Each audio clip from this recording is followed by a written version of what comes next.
Bw'otunuulira ebyobufuzi eri mu Uganda n'abawujjira gavumenti ya Museveni obunyama bamaliriza buli kibi kyonna kye bakola ate bakiteeka ku ffe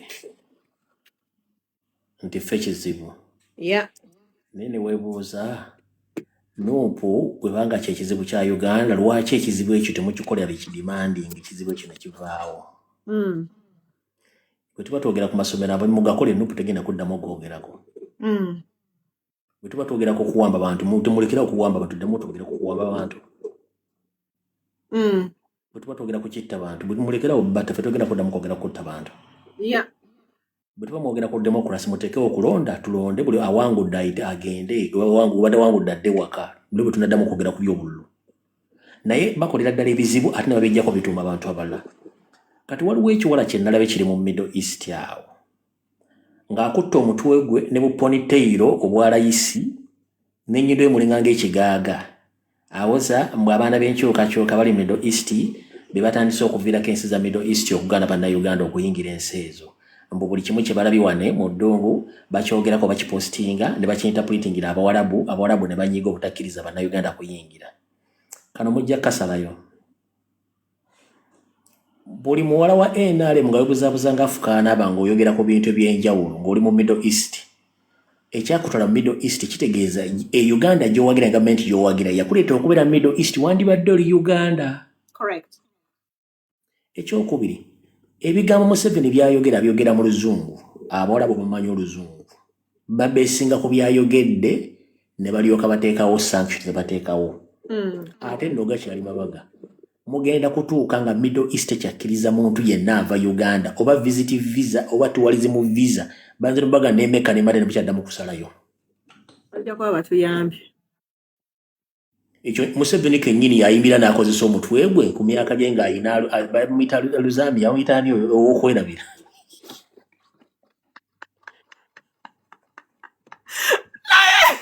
Naye ticha ne umaro kiseka mulinzita nga mukozesa obugambo bw'Oluzungu. Najja nayogera ekintu from nowhere naga nti ezo ensimbi nnyo zirimu ebbugumu lingi oba babeerayo batya. Ensimbi nnyo tebalina kye balina baavu kati ate abantu bwe bagenda okunoonya emirimu. Ate bwoga nti ensimbi ate buyogera mu Luzungu Abawarabu bamanyi Oluzungu. Otomatika bagenda kugamba bano abantu batumanyira bamanyi kitegeeza baddeyo ewaabwe. Ekisookera ddala abasajja tebatwagalangako. Lwaki? Buli lw'omanya nti tolina mirimu mu nsi yo. Making sure nti buli embassy gy'osindika gy'ogenda okugula mu nsi gy'ogisindise. Priorities zina kubeera 3. Interest esooka ng'ensi ezo zeetaaga abakozi. Mufune endagaano wakati w'ensi yammwe n'eziri ensi gye mukoze embassy abantu baba bafune emirimu mu nsi ezo. Okitegeera nti ye eziddako ziba za ba investors baabwe. Zino eziri pasoni ezaabwe ng'abantu abeesereza omusolo. Ne kati njala kubulya ensi nnyingi world over ezeetaaga ba professional workers oba ba professional skilled workers.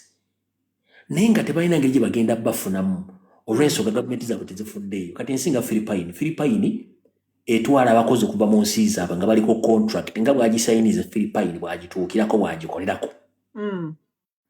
Eyo Uganda ogisayininga ku Nassau Road n'otuuka ku kisaawe Entebbe n'ekyuka n'otuuka e Saudi Arabia ne bakuwa endagaano endala ng'esoma birala. Bwe kiri. Aba Ethiopia ng'endagaano gya sayininzi gyagenda okuleeta e Saudi n'abanna Kenya gye bagenda. Lwaki ffe bannayuganda endagaano sayiningidde Kampala osayininga miliyoni 2 otuuka e Saudi Arabia okolera emitwalo 8 ng'ate endagaano sayiniza miliyoni 2. Endagaano sayininze tingenda kulabirira mwana e Saudi Arabia. N'otuuka essa nobaga nti ogenda kukama embuzi, ogenda kulomansinga endogoyi, ogenda kunaaza abaana, ogenda kusiimula ennyumba egyo bwe gigwa otukutwala newaani ne wajjajja wa nannyini nnyumba. Mukazi wattu n'akolanga balubu ogimanyi.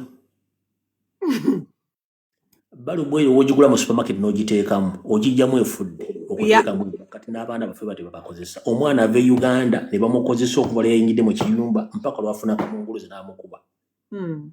Ku ssente mmeka? Mitwalo 7,8 7,5. Kati ate abaana baffe bamanyi abaana baffe endagaano zino tebazisoma. singa omwana oyo asoma endagaano nga egisoma egitegedde abantu tebaligenda e Saudi Arabia lwaki gwokimanyi nti kikampuni ekitwala abantu e Saudi Arabia kyona bwe kiri kiba kyatunze dde omwana miliyoni 607 kati omwana agenda otuuka eri emirimu gye bamukozesa nga miyitirivu giringa obugulu bw'eggonga nga nti zigina emirimu sijja gisobola omusajja okuwa paasipooti yo mumala kumpa miliyoni zange 7 omwana ga 7 zena zinakutte ku ssente zo nti nedda sigwe wazikutte nze nakugula buguzi omwana agamba nfudde nze wangula buguzi nti ye naye singa gavumenti ebadde eyagaliza abantu buli nsi ya Middle East yandibadde etwala Munnayuganda ng'amateeka amasayiningi nga Munnayuganda akola mulimu gwamutwala nga ne ssente z'alina ofuna ziri abavu miliyoni 1.2 ng'alina ne security. But any breach of the contract Munnayuganda oyo contract bagimusasula neggwaayo ate ne bamuzza ku kifuba. Niyo manya abaana bali mu detention centers e Saudi Arabia, e Qatar, e Yemen, Oman, n'abaana bali mu overstay Dubai. Ng'ekibuliza mu overstay olw'ensonga nti terms and conditions y'emirimu egy'abatwala emirimu egisi gye baafuna. Ng'omanyi nti n'ensi ezimu zisindika ababaka ne president n'asituka n'agenda mu nsi n'ayogera n'abakulu b'embeze b'ensi z'abagana bane bannansi bange mubaweevingireko mubaweevingireko ku migration laws and employment laws mubaweevingireko at least babeereko yaddeko nga ab'amawanga amalala ensi ne zikkiriziganya. Neffe waffe be bannannyini makampuni agafulumya abaana abo naye omwana olulinnyo ennyonyi babanga abeetikuddeko bawala gyakuvudde kubagawo oyo tumuwonye baafaafe kituufu ekitali kituufu naye ng'ate mwannyinaze kankubuulire buli mwana oyo agenda alinnyo ennyonyi ye tamanyi nti abyamanyi agenda kukolerera famire ye which is nti kyekituufu n'atamanya nti ne gavumenti agenda gikolerera ekyo tebakimanyi. Mwannyinaze aliwo ne muganda nga aliwo lw'olinnyo ennyonyi ng'ogenze ku employment visa ogenze kukolera famire yo ne famire ya Museveni lwaki omusala gw'ofuna bw'omala ogufuna olina ogusindika e Uganda. Ogusindika e Uganda kampuni ezikusindikidde ssente ezo ekusalako ssente zituukira mu Bank of Uganda n'ezisalako Bank of Uganda bazisalako n'ezisindika ku akawunti yo mu banka ne banka n'esalako kitegeeza nti ssente ezo gavumenti ekusalako emisolo kyobula nti osindika akakadde n'ofuna mitwalo 4 oba 9 ekkumirira zeero ddawa gavumenti gw'ogibeezaawo kati gavumenti neetalabira muntu oyo agiwa mitwalo 10 buli mwezi obeera musiru. Emitwalo 10 ogimanyi kati ffe ng'oyinza okuba tewaliiwo naye nze ndi mukulumukko ng'okimanyi nti edda bakitaffe baddukanga emisinde ku musolo gwa 15 omutwalo. Sebo nange ate kisiganye nange mbadde mutonga abantu badduka okubakwata edda abasajja abakulu abo bataata baani nga baddukanga akamwanyi kaalingawo badduka embisi tagala sosola 15 omutwalo.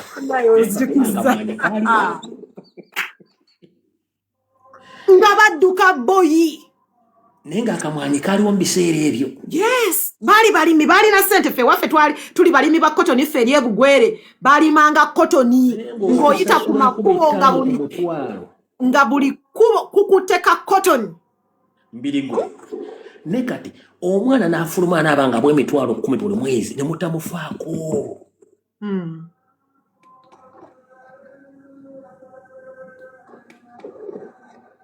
Ne mutamufaako ng'okimanyi kye kitegeeza. Katugambe nti mu Uganda mu Middle East waliyo abaana bawera emitwalo 5 bwe tuba tubaze enamba yonna mbaze bubazi just figure gye mbaze emitwalo 5. Lindako Middle East yokka. Sorry, Middle East yonna. Mbaze Middle East yonna ngiwadde emitwalo 5. Tuwa akakadde.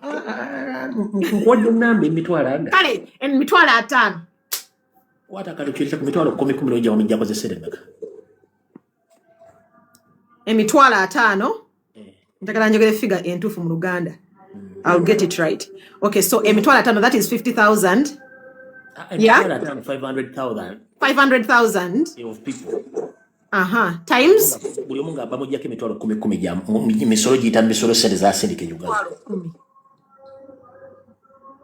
Ekyo kiggwe.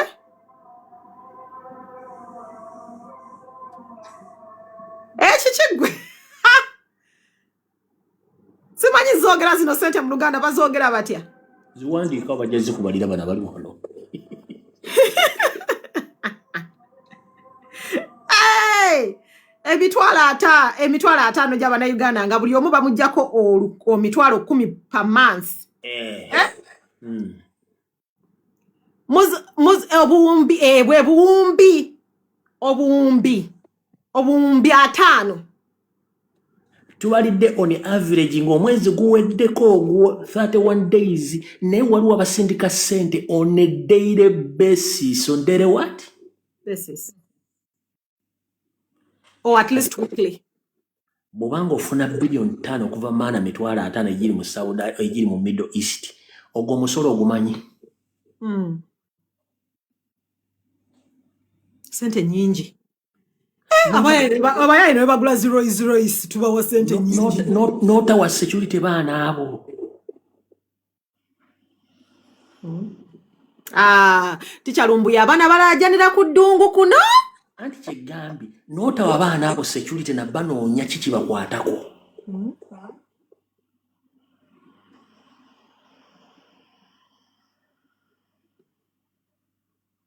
Just nkuwadde mitwalo 5 gy'abana nkuwaddeko mitwalo 5 mu Middle East gyembaze ninga bazo ko basukka. Tuso wano mu Middle East tuli akakadde kawera. Wasukamu. Kati bwebanga abaana bavamo billions 5 buli mwezi times 12 omwaka times 5 years ekisanja ze sente mbeka. No wonder kivula bagala nnyo tufulume. Bagala nnyo tufulume buli omu fuluma genda. Museveni be yeyogeza era abana Uganda abali mu ddungu mukolayo ki ensi yammwe ennungi baagala nnyo tufulume kozigama zimagali nti febe bafunamu naye osanga olinga yakulaga mbu ebiri ekyaddono tebimukwatako kubanga ye yafuluma Uganda. Ziri gavumenti ezifunye direct ku ssente ze basindika kati omwana bw'atuuzaako emitwalo 9 ku akaunti ye maama n'azifuna oba taata oba boyfriend oba husband oba wife. Sente ezo zisasuli zikola buli activity y'omwana gy'ayagala, school fees, kusasula mazzi bill, zigula buloka, musenyu, biki kuzimba, twala tugende. Sente ne zigenda mu saturation buli muna azifunako. Kati asset eyenkana eddawo lwaki togiteekako security na ginoonyereza na jjuwa bukuumi. Gamba ne sente zennyini zetuweereza still bwe tuziweereza ne zitandika okukola ebintu eby'enjawulo buli kye zikola nabyo buliko omusolo. Kyenkugambye ekyo omwana kale asindisa akadde gavumenti emubbyeko emitwalo 10 kati gino 9 gy'afunye nga bagireceivings e Kampala. Activities emitwalo 9 zizigenda okukola gavumenti still efunako ssente. MTN yegenda osooka okunsala ekyo 9 kituuse ku account naye okujjayo agenda kujjayo 85. Oba kitegedde awo wasooke bajjeko ej'5 ejja mobile money bakwate ej'85 katole egisigaddewo asasuleko emitwalo 3 school fees kati somero kye lisasula emitwalo 3. Kale katugambe nti waliwo abali mu mitwalo 2 mitwalo 3 asasulidde omwana school fees ezo kuliko ki omusolo bajjako omusolo. Naye kati amasomero woba osanga essomero nga school fees mitwalo 3 uniform ya mitwalo 2 kyekimulugunyiza ennaku zino waliyo omuzadde yampereza ka audio teacher bannaye yogera ku masomero batubba omwana wange n'akamugulira esweta wallahi namugulira uniform set namba bajinguza emitwalo 35 omwana yabuzizza esweta bamugambye aleete emitwalo 10 teacher kyokka juzi nakasasula trip mitwalo 7 bwana agenda Kampala omuzadde naye kalakasiza mu audio yange mu inbox yange. You know? Kati kankunyonyere Ruth. We no longer have education in Uganda, we have business. It's no longer education as usual. Correct. It is business. Yeah. Era amasomero ga competing according. Ompulira bulungi nnyo. Eri amasomero ageetadde mu kifaananyi gali ku international level. Eri amasomero ageetadde nga ga middle class. Eri amasomero ageetadde nga gali mu lower class wansi. Teri Munnayuganda asobola ayagala kusomeseza mwana mu lower class. Aba aswala. Kitegeeza either ajja genda middle class oba mu upper class.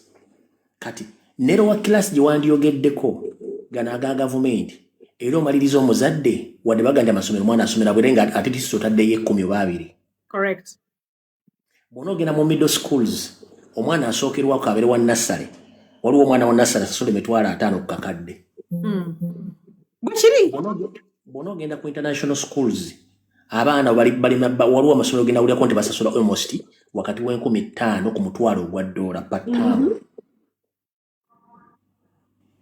Naye njagala okwate ogende ku ssomero eryo international school ompulya bulungi nnyo ng'abaana si bakisulo ne baba bakisulo babadde okwate IGG bagambe nti essomero buli mwana aleeta omuzadde 1.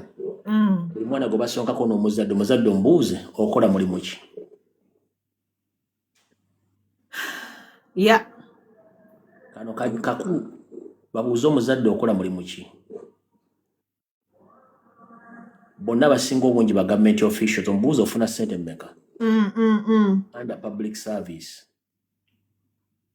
Ajja kuga salary voucher yange nfuna $3,000,000. Ofuna $3,000,000 nti ye. Tulage income and expenditure nga tebikwatagana. Nenga yo yasasula muki $1,000 ku $5,000.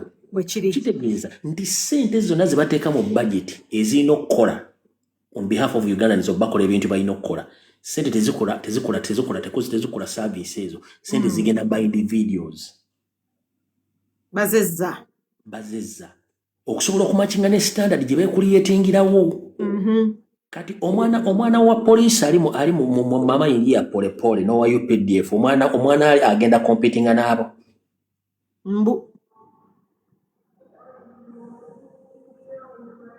Kati wano mbadde mbagambira nti bala munenna mmere bali mu comedy wabera bakuzanya diversion lwaki.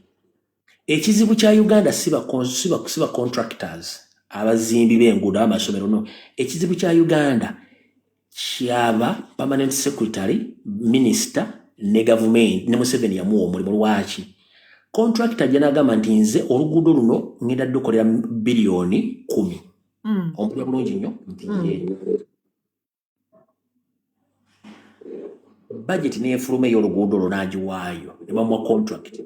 Gw'omanyi nti abasajja ku $1,000,000 bakwata $3,000,000 ne baziwa contract atandika oluguudo.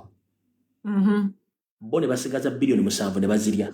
Contract agenda okunoonya wajja balance amaliriza oluguudo nga talabawo. Contract anateeka gundi anateeka bikola wansi oluguudo ne lusitama nga $7,000,000 bamaze zigabana. Bwe kiri bwe bazze bakola. Kati ng'ogyonenya contractor. Waki tosooka kwata permanent secretary ne minister n'okwatako ne Museveni. Waliwo contractor ayagala kampuni ebeereko ebbala bbi nga yaganye okukola oluguudo lw'egindi oba yaganye okuzimba essomero.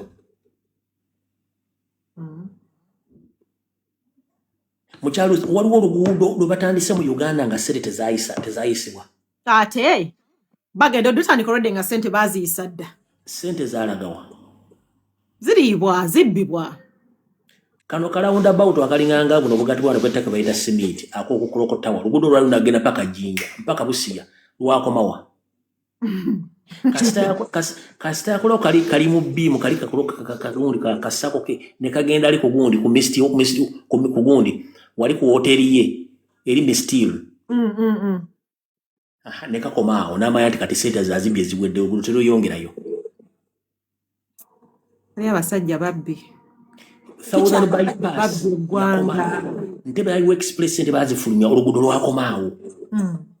Tikyalaga agasajja gabbye gamba Ntebe Highway Express paka kati bakyaliirako ssente. Mpigi Highway Express ssente zaagaana then Nakawuka Mpigi Ntebe Road ssente oluguudo bakayusa mu budget nga nnyase baganyizibwa ssente bazifulumya. Nakiwogo bagamba dde okukola gundi okukola ki babiyita bridge okuva Nakiwogo oconnectinga wali Kasanje. Ssente bazibba.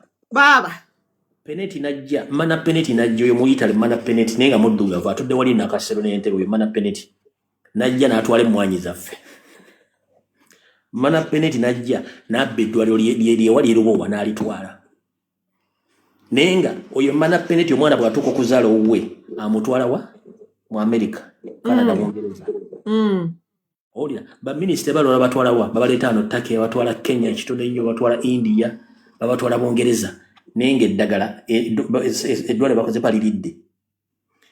Uganda Medical Stores etudde Entebbe erimu okusupplyinga eddagala lyonna eri medical stores erikusesereza omusolo ne balitwala baliguza first pharmacy yani litudde wali Entebbe naye ogenda mu grade B ng'oyagala ye bannaye tubirekera bireka kubanga nze ngenda kunnyonnyola nina benjagala okulumya kuno alusa beenaale eddagala eryo lyonna libaliteeka mu first pharmacy n'eritunda bw'otuuka emulago nga bagamba ekirwadde ekikuluma anti munange ensiko zo zakubasama eddagala ojja ddijja mu first pharmacy genda wali bakuwa papulo ngenda ogula eddagala mu first pharmacy yani ya Jenity ng'eddagala liguze kwani kuserezaamu wa musolo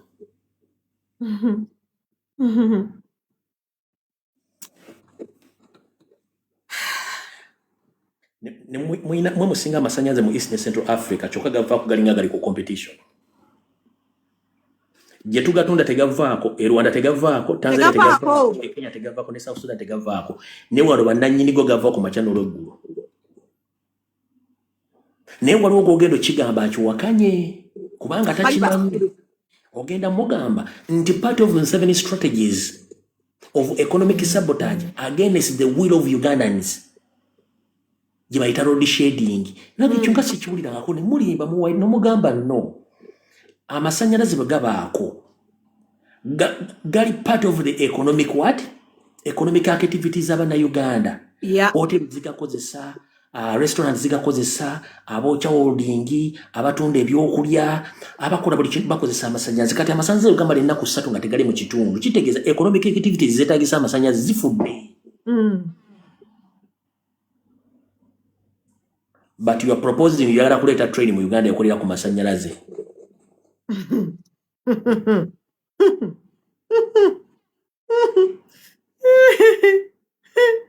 yo training mpoze egenda kubeetambuza abantu ng'ebajjewo ebazzeewo ebajjawa mbu baagigala olwakubanza guno omutwe gumene gwabalemesa train egikola e Uganda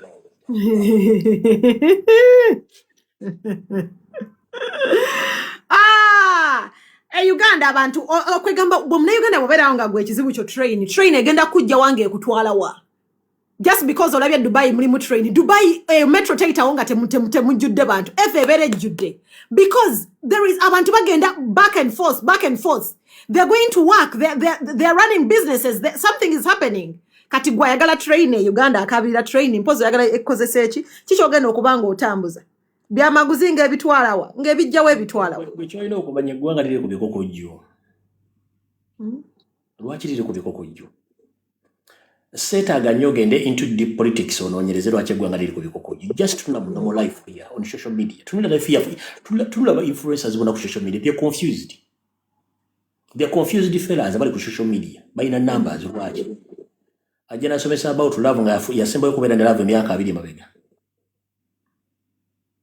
ajja nayogera about marriage naye nga tafumbirwangako tamanyi ne bafumba naye nga asomesa love kojja najja nasomesa bufumbo kojja n'omukatasasula kulabira n'omukazi omulema adda ayina eriiso erimu tasobola mulabira asomesa byali mu kisenge okitegeera najja nasomesa family mu Uganda nadda akamyu akavuddemu olubuto naye asomesa byakulima okitegeera asomesa business nga takola nkuwadde edduuka lya bumasu naye nga asomesa business kati the country is confused buli kimu kiri wali kiriya buli muntu yenna yakanula maaso alinga ng'ente eri kugi basibye ku ggaali bannayuganda kizibu kye tulina era ekintu kiki mu Uganda kizibu nnyo olina atunda ettaka naye nga tayagala kuwaayo ettaka ly'atunda naye mbwe naye akola bizinesi oguzizza omuntu ettaka atagampa ettaka lyatoga terina makiwalinga nabo bafufusenga banka ze Uganda ntaddeyo sente zange ntaddeyo kyekato nga mbu sente zina makiwalinga ze nataddeyo empapula no nga mbu tezina makiwalinga ayusire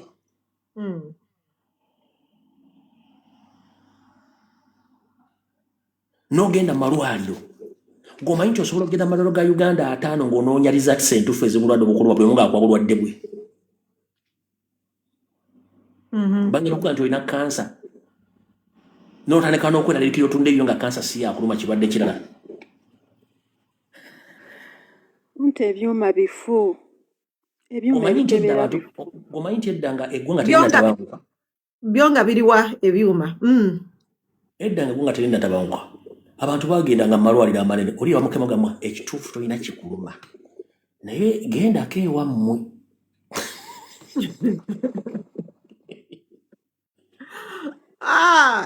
omusawo yakubuuzanga ekituufu olina kikutukidde buli kimu tekikuluma naye gendako ewammwe abasawo balinga mu malwaliro nga bali professional bamanyi ki ekyokukola naye embwa ekebera ekikuluma ne kibula nga tekiraba nako lwaki nekuteekako ekirwadde ekikutiisa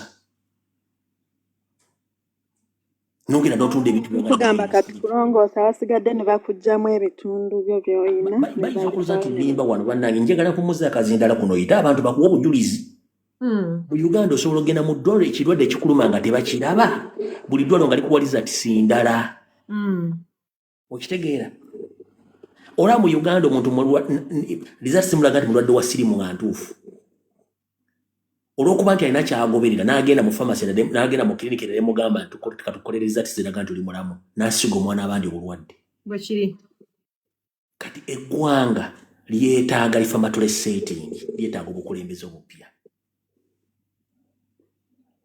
nze njagala kuwumuza akazindalo kano ompitira abantu kuno bakuwa obujulizi saagala kweyogeza ngeeyanobako njala abantu bakuwa obujulizi ku bye twogera wano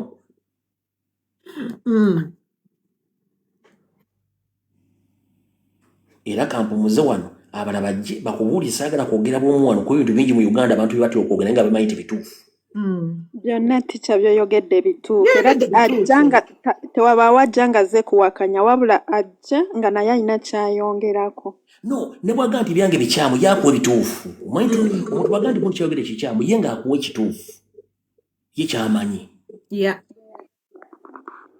tomuwakanya kyekiringa olwoga nti ate simanyi Kyagulanyi lwaki yadduka mu Uganda aluddeyo nnyo ngerako Museveni yamala emyaka 13 mu ekizairo si bwe kiri nti ye Kyagulanyi akamala emyezi egi bali eyo basenda ng'ogamba nti yaluddewo bannange eyamala emyaka era Kyagulanyi era yatule eyamala emyaka 13 yamaliriza aluddawa ekizibu nayo tulina akajanja akanyampya gula ttoni wanatuuka mu ttoni agenda kukolayo ekyo bireyo lwaki togusiba n'otuuka mu ttoni neweggule n'okuba omukka n'onyumira bulungi nnyo agambye atya tulina akaki akajanja akanyampya gula ttooyi akutte ekisongoza akiyita na kufulu eno abaluka genda ogule obulungi nnyo olyoka obaluke ng'oli munda lwaki otuwunyiriza yita abalala nze mpumudde wano ne Kampala chansi boogeneze ngenze teyanziza ssebo